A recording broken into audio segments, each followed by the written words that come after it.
Smile, you're on Candid Camera. Remember that show? Yes, Yeah. I look like I got beat up. a little bit. Yeah, like maybe Julie has Yeah. been punching me. A well-deserved Probably. love tap. Well, probably very well deserved. So, anyway, how you doing, John? Doing okay. Doing okay? Yeah, All better. right, hanging in better. there, getting better. Good, Yep. good. So we're gonna talk about our favorite subject because guess what's right around the corner? Favorite subject? You? Well, second favorite subject. All right, there you go. That's better. Yeah. Okay. Let's be clear on that. Yeah, you're right. You're right. Exactly right. But guess what's right around the corner? Yeah, we got some holiday cheer coming up. We got holiday cheer and son of a gun. I did it again. What did you do? I can't bring up the introduction to Listen Up Santa Paula because I'm in the wrong thing, and I could have sworn I did that right. Wow. Okay. So we could do just start the show. We could do this.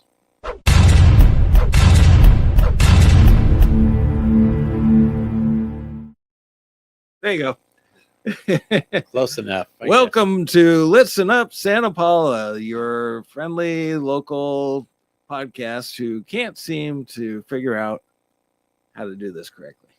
guess. We need a better engineer. Yeah. Why? You don't like, well, okay, forget it.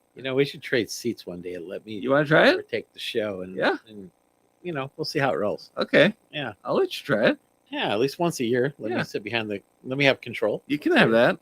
Yeah. You can push the buttons and go, okay, and here we go in 3, 2, 1. Mhm. All right. Yeah. That's very difficult task. Next show is yours. Very difficult task. Yeah. So That's right. Yeah. So you're up next give week. me the little buttons. I'll just sit here with the buttons. There you go. No, you gotta have more than buttons. It's the computer, it's the monitor, the volume. Yeah. I'm a busy guy back here. Yes, you are, and you still have time to chat. So Yeah. that's good. So we are fast approaching. It was funny. I actually had a conversation on Listen Up on Magic Talk. Mhm. And we were talking about how things have, with technology and with things evolving, how these robust companies that are making millions and millions of dollars and you're reporting millions in profits and people are making 6-figure salaries and all of a sudden they just disappear. Mhm.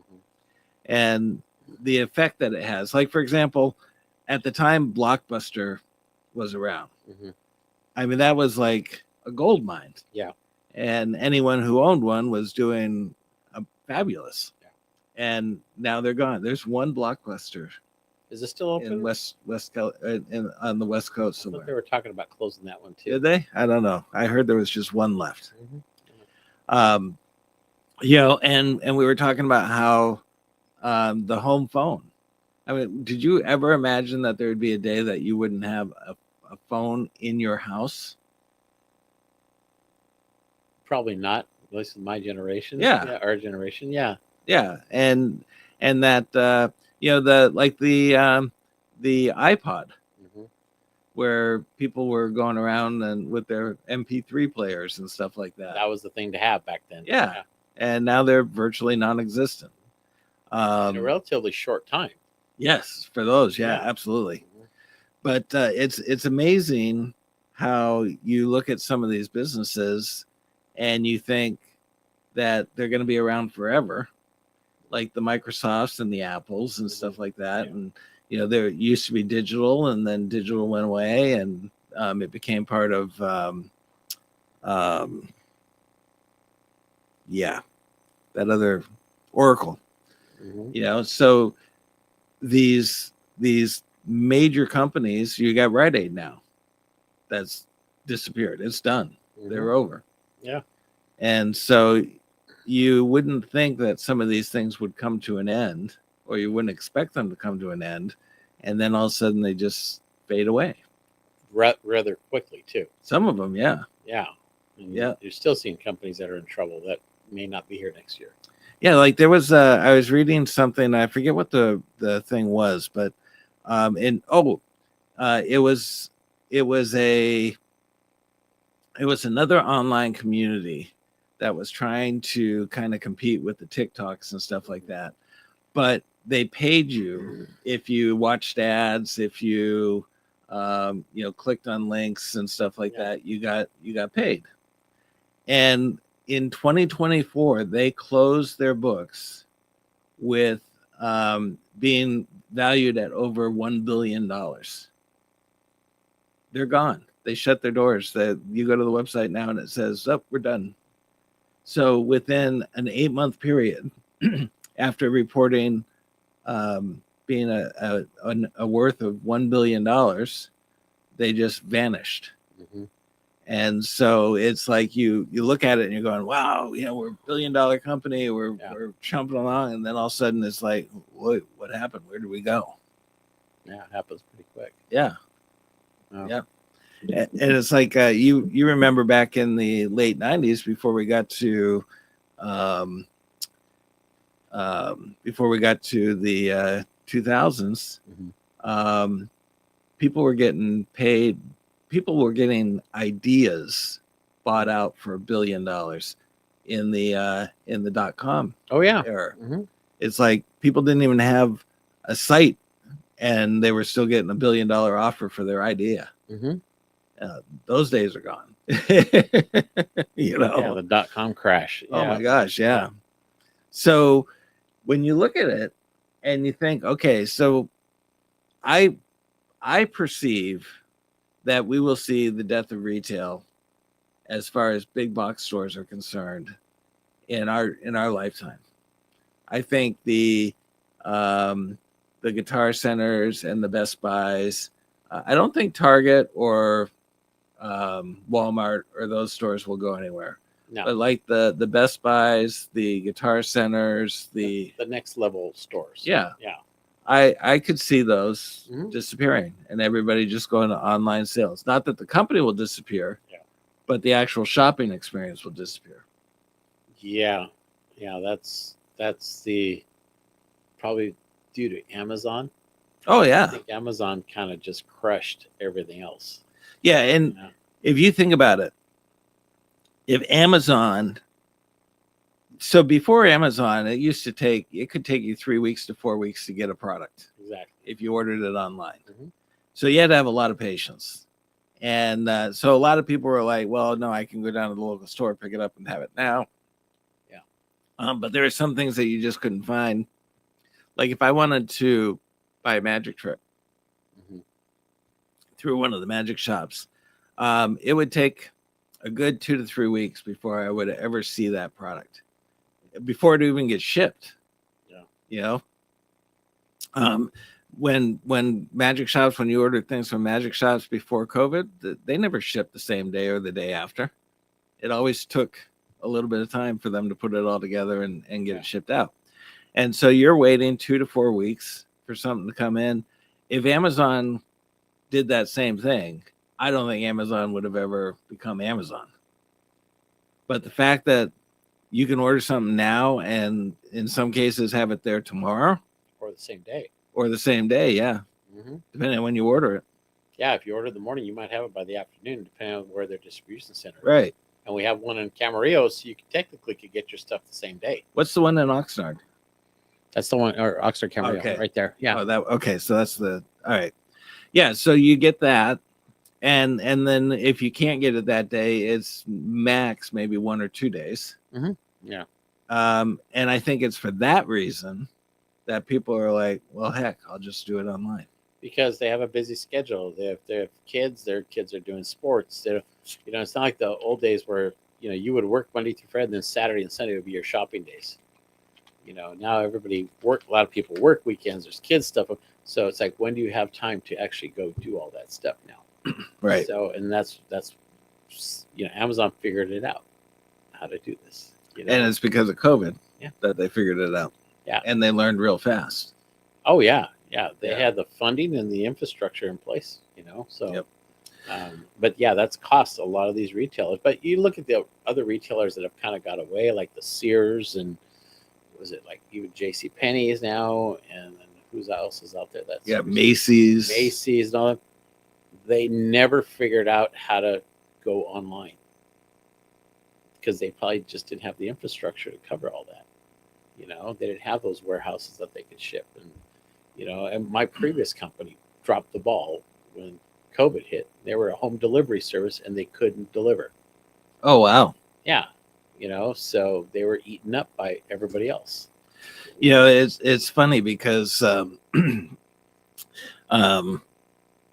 when let's see, you were talking about your previous company, blah blah blah. I had lost the thought. Okay, but yeah, they had the Just take a infrastructure to do that.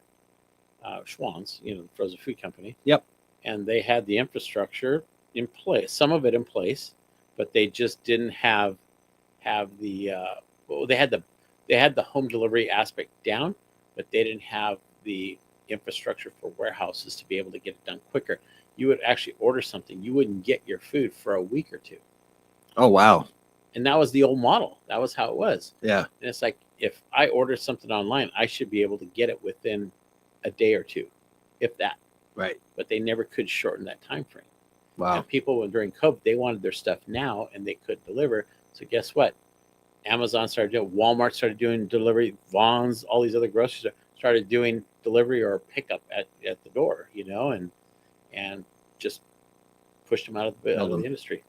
So I remember back in the early 2000s, late 90s, when they started talking about the internet and how people were going to be using the software on the internet and all this kind of stuff. And I remember at that time going, oh, nobody's going to run. It's way too slow. Who's going to want to go up there and work on a software program that's going to take forever to refresh and load, and people are going to want control of their data and all this kind of stuff.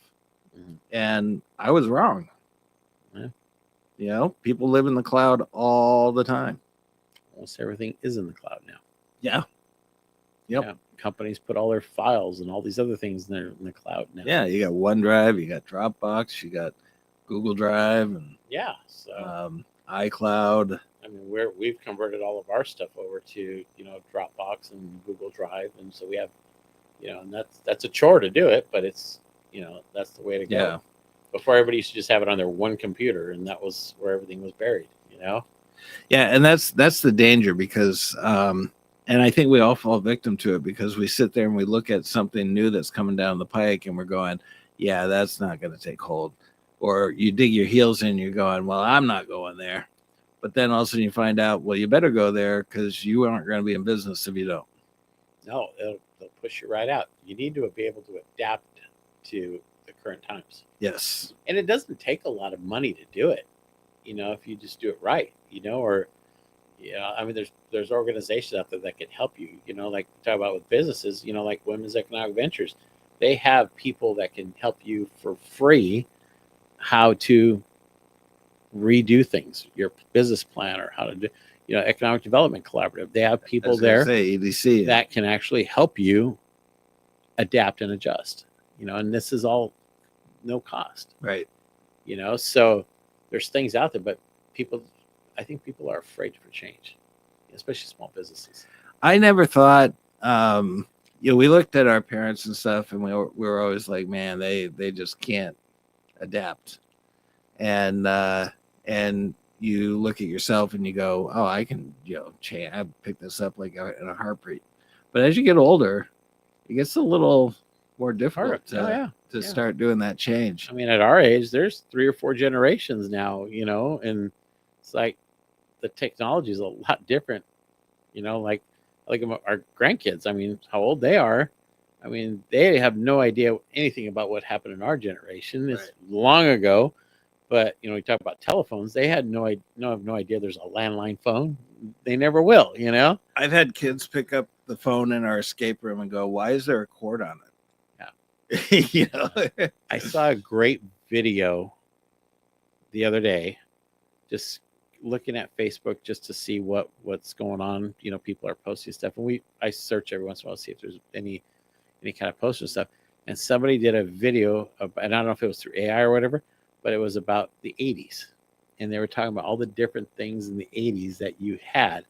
And one of them was the phone that was hanging on the wall in the kitchen, and like a freaking long cord, And then they showed the cord, and it's all twisted up. And we used to have one of those at home. We did too.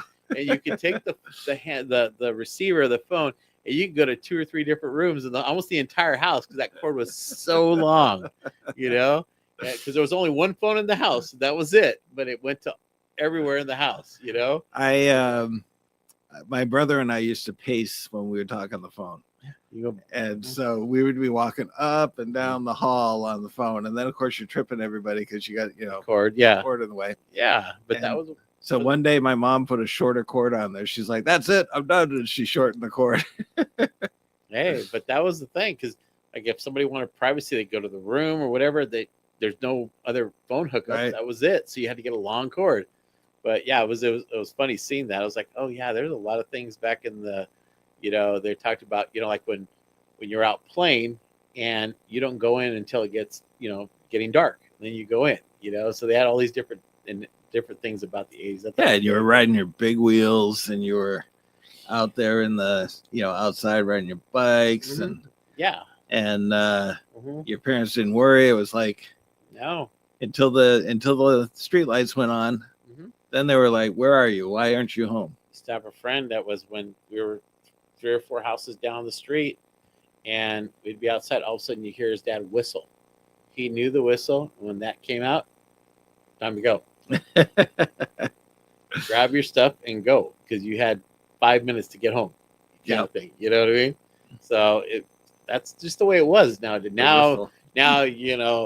mom or dad's texting you, "Where are you? You need to come home. Dinner's at this, whatever." Yeah. So it's. And they got your location on their mobile phone. Oh yeah, you can pinpoint anybody at any time. Yeah. So it's a different world. I think it's a more. I don't want to say dangerous, but there's so much going on that it makes people. It's not. What's the word I'm looking for? I think we are a very high-strung Yeah. society that we had downtime. You worked till 5 o'clock. You went home. You did your dinner. You hung out with family. Yeah, because the newspaper got delivered in the afternoon. Yep. Yeah. And the kids were outside playing, which at that time it would have been me. We're outside doing that whole thing. There is no downtime. No, because I remember, like, even with growing up, my mom didn't work, my dad worked, and you can't do that nowadays. Yeah. That's two the way it was for my family. Yeah, and dad would get home, have dinner with, sometimes with or without the kids. Usually, dad will have dinner without the kids, and then the kids would come do their thing. And then he'd read the newspaper, and then watch the news for a little while, and then kids came in. If there was any homework, my mom would always help with that. My dad he'd do some things, but that was it, and after he watched the news, maybe he watched a favorite show of his, whatever, and then that was the family time. That was the downtime where you sit there in front of the TV and do whatever, for an hour or so. Yep. You don't do that anymore. Nope. You have the entire family sitting on the couch, and they're sitting there like this, texting while the TV's on or whatever, not even paying attention, but they're texting their friends or doing whatever. That's our society now. Yeah. It's crazy, Yep. It's hard to just stop. It really is. So do you see, Joshua, when I asked Josh this question, he felt like he saw that there was starting to be a shift where people wanted to be engaged again. Do you start to feel like that more and more people are starting to realize that, wait, we become such a disconnected society that we have to start re-engaging? I think we're starting to see that. There's a lot of truth to that, because in even like events that we do, and I work with a lot of the other chambers and stuff, and the events they do, attendance is growing. People are wanting to get connected. Some of these events you see out there, there's thousands of people that are going to the events where a few years ago there was really not a whole lot. So we've seen in our cruise nights, we've had an uptick in people this year. I was at like the Cornhole Festival in Ventura. I attended that, and the fair, and I think they said the fair, the attendance was up also. But so these events are getting more and more people. I think people just want to get out and do something. A lot more people are engaged in places that aren't costing a lot, you Right. know, because that's part of it too. Is like, because you look at other places and you've seen some of, you know, Vegas is a good example how attendance is down because they're getting priced out. They're pricing people out. Right. People are looking for stuff that's inexpensive, more family friendly to get out and do things. So there's a lot of truth to that, that I think people have been so cooped up for so long. It's like, yes, let's go out and do things, but they can't afford a lot of it. So they pick and choose. I'm sure there's a lot more attendance at the beaches lately, you know, and more local people. You Right. know? So, I mean, I see a lot more people out walking now. You know, I live by the bike path, and there's a lot more people walking around just in groups chatting and whatever. So I think there's a level of that right now. People want Nice. to get more engaged, which we should be doing, but no, COVID messed up everything, and so it's still not where it should be. But Yeah, it really did. it really did. It really changed the landscape. Mhm. And so, you know, when we were talking about the death of retail, the one thing I don't think will die is the mom and pops. No, that these are the ones that thrive in kind of this kind of the atmosphere right now. You know, you're always going to have the big box stores that are going to do what they do, but the mid-level ones that are stores that are going away, this is the opportunity for all of our small businesses. Yeah. You know? And we see that with, we've been talking a lot about tourism. You know, what do people want to do? They want to go to a downtown. They want to do the little shopping, whether it's through, you know, looking at antique stores or whatever. They just want that interaction and that customer service, the one-on-one. And hopefully the uniqueness. Yes, Because exactly. if you get a downtown that, you know, doesn't really have anything unique, it's got a general store and whatever. Yeah, you don't want But- any chain stores. That's one thing we talked about with our downtown here is like you don't necessarily have, we don't have any chain stores. You Right. know? You go to like Ojai, they don't allow that either. You know, they don't even allow certain signage, you know. Right. I think Fillmore's got a CVS smaller pharmacy downtown, but other than that, it's just all little independent mom and pops. Yeah. What it should be, and that, but it's up to our retailers too to create that experience. You can't just put stuff on a rack and a shelf and just open your doors thinking it's gonna be okay. Right. And you can't have stuff that you can generally buy at box retailers or at Amazon. Yeah. You want something that's going to be unique.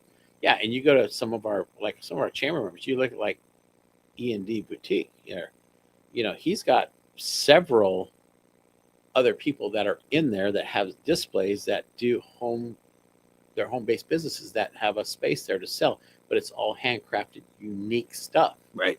You know, Santa Paula Trading is another one. You know, Littlefields is another one. We have a lot of chamber members that have stores that are very unique. You know, and they do that, and they partner with a lot of other little mom and pops that are, like I said, home-based businesses, and that creates that environment. Because Right. if you just go and order stuff like, you know, online from overseas or whatever, everybody's gonna have the same kind of stuff. You know, but where's the uniqueness? You can Right. you can be only so personable. You know what I mean? Right. It's still that stuff. Right. But if there's something like, oh yeah, this, you know, this person that has a home-based business, she handcrafts this and she does this, and here's why she did this, and I mean, that's the stories you tell. I mean, you do that with all the stuff you do too. Right. You got your unique store here, you know. So how do you tell that story to get people to get engaged? Right. You know, so this is the opportunity. This is right now is a time I think where our independent, small mom and pop independent businesses can thrive if they really want to, you know, and it's just, if they will, that, you know, if they want to do that, then, you know, we're here to help them. You know, we're all here to help market, promote, but they've got to do their part too and step up. Well, and we have the Christmas season coming right around the corner, so it's you know, it's a good opportunity to really. What do they say? 70% of your sales are usually the holiday season. Yeah. Carries you over. So yeah, perfect opportunity right now. So speaking of that, Yes, we have Yeah. the holiday parade. yes, the holiday parade will be kicking off on November 28th because we have a date change. So let me look at my calendar here. I had it in my head too. So And it's a Friday now, not a Saturday. So yeah, the other day we decided to the Saturday after Thanksgiving is considered a small business Saturday. Okay, American Express has a big marketing Right. campaign over the 15 years they've been doing this now. Really promote downtown, or not downtown, but just small businesses in general. And when we have the parade on Saturdays, since we've had it at night, you know, streets get closed early. There's not as much traffic flow. So we've had the parade for 5 years now, and at night and we've made adjustments, but it still seems to be not working. So the recommendation I had this year was let's move it to Black Friday. Not as it still promotes our small businesses throughout the community. The focus will be on small business shopping that day, on that Saturday. So having the parade on Friday kind of solves some of that concern with our small business, because we're here to help the businesses in general. But if we're taking it away from them, then what? Right. You know what I mean? I mean, obviously one of the main, not the main reason, but one of the big reasons for having the parade is to bring people to the community. Yeah, but if you're blocking, because we do it downtown, so if you close the streets 2 or 3 hours early, that could make the difference for some of these businesses. Mhm. It doesn't really affect the restaurants as much; it's the retailers that it has a big impact on. So Right.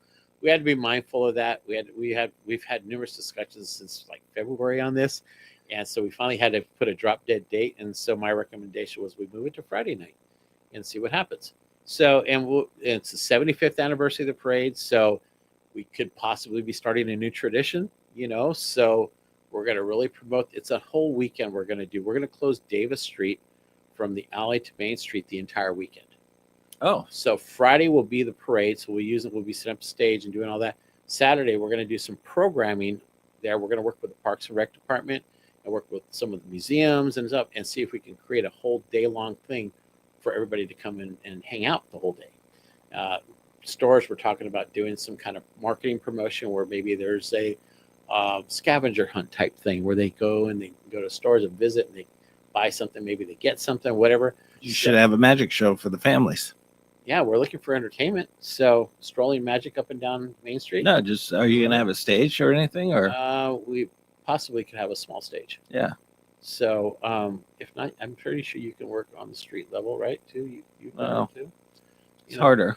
Harder, but it's just maybe not as different type of tricks, right? Yes. So Yeah. So but But anyway, yeah, we could probably come up with something. so we're gonna try it. So that whole weekend will be a big weekend celebration, Friday, Saturday, and Sunday. Friday during the day there'll be a lot of stuff going on. Saturday, and then the evening parade in the evening. And right now we're looking at what is it? Time for lunch, John. Oh, okay. All right. He already called me. So all right. So anyway, All right, so you have a lunch date. no, I don't. I actually have a meeting. So he's gonna have to, whatever. Okay. Yeah. I actually have another meeting right now. It's supposed to be at 12, but Oh, anyway, he's for wrench and everything. he's probably hungry. So anyway, so that's when the parade is. So Okay, and then we have we have Taste of Santa Paula coming up. Taste of Santa Paula is going to be October 2nd, and that's a Thursday. So man, my calendar's out of whack in my head. So yeah, October 2nd, that'll be at 5:30. And what's the big news? Okay. I wonder what the big news that the parade's on Friday, or is he talking about other big news? I don't know. Whatever. So we have Taste of Santa Paula. That's going to be on October 2nd. That starts at 5:30, and that will be at Palazzo. So, and then that next day we're going to have cruise night, the final cruise night of the year. You believe that? Wow. October 3rd, final cruise night Wow. of the year. So it's been highly successful. So we're hoping to end the year with a bang for that. So so that's what we have coming up right now. Very cool. Yeah. This Friday we have our Spellbound at the table with the one and only Jonathan Molo, the man in the purple suit. This guy is like phenomenal. He's one of my favorite magicians. Ton of energy, unbelievable heart, just huge, compassionate person. Yeah. It's a lot of fun. Good. Yeah. So- So we're gearing up for the holiday season. We are. I believe summer's over. I know. Well, it's not because it's like too stinking hot. So, I know, but all right. Time for lunch, John. I guess if he's buying, I'm going. So, Okay. Yeah. I don't ever get an invite. Oh, I know. I don't get it. Mm. I thought he liked me, but anyway, we will see you all next week for another exciting episode of Listen Up Santa Paula. We are your one and only source of many for news and information about what's happening Yes. in your community. Mhm. So check out the Santa Paula Times as well, because they'll tell you everything too. This has been a Rough Edge Studios production.